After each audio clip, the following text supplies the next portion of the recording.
எத்தனை இன்னல்கள் என் வாழ்வில் வந்தாலும் உம்மை பிரியே சொல்லுவோம்.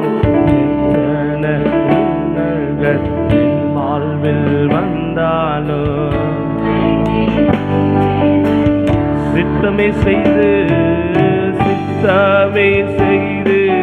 சாட்சியாய் வாழ்வே நிச்சயம் நிச்சயமே. ஆஹா சித்தமே செய்து சாட்சியாய் வாழ்வே.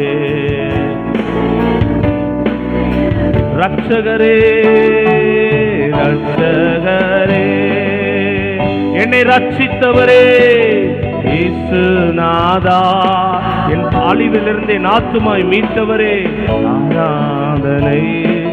சேற்றிலிருந்து உயர்த்தினவரே ஆராதனை. பிரபுக்கள் மத்தியில் அமர பண்ணினவரே